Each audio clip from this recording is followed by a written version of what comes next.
લોકસભા સ્પીકરની ચૂંટણી પહેલા ઇન્ડિયાની મોટી જીત, 29 સાંસદ ધરાવતી પાર્ટીનો મળ્યો ટેકો।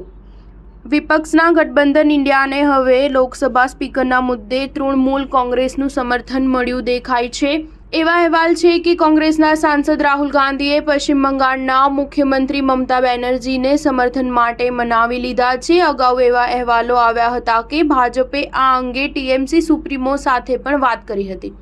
અગાઉ ટીએમસીએ સ્પીકર ઉમેદવાર તરીકે કે સુરેશની એકતરફી પસંદગી પર નારાજગી વ્યક્ત કરી હતી। ટીએમસી નેતા અને સીએમ મમતા બેનર્જીના ભત્રીજા અભિષેક બેનર્જીએ કે સુરેશની ઉમેદવારી સામે વાંધો વ્યક્ત કર્યો હતો। હવે એવા અહેવાલો છે કે રાહુલે ટીએમસી સુપ્રીમ સાથે લગભગ 20 મિનિટ વાત કરીને ટીએમસીને મનાવી લીધી છે।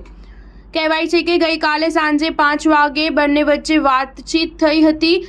ત્યાર પછી રાત્રે વિપક્ષના ગઠબંધન ઇન્ડિયાની બેઠક પણ યોજાઈ હતી, જેમાં ડેરેક ઓબ્રાયન અને કલ્યાણ બેનર્જી પણ હાજર હતા। અહેવાલમાં સૂત્રોના હવાલાથી કહેવામાં આવ્યું છે કે સંરક્ષણ મંત્રી રાજનાથસિંહે ગઈકાલે બપોરે પશ્ચિમ બંગાળના મુખ્યમંત્રી સાથે પણ વાત કરી હતી।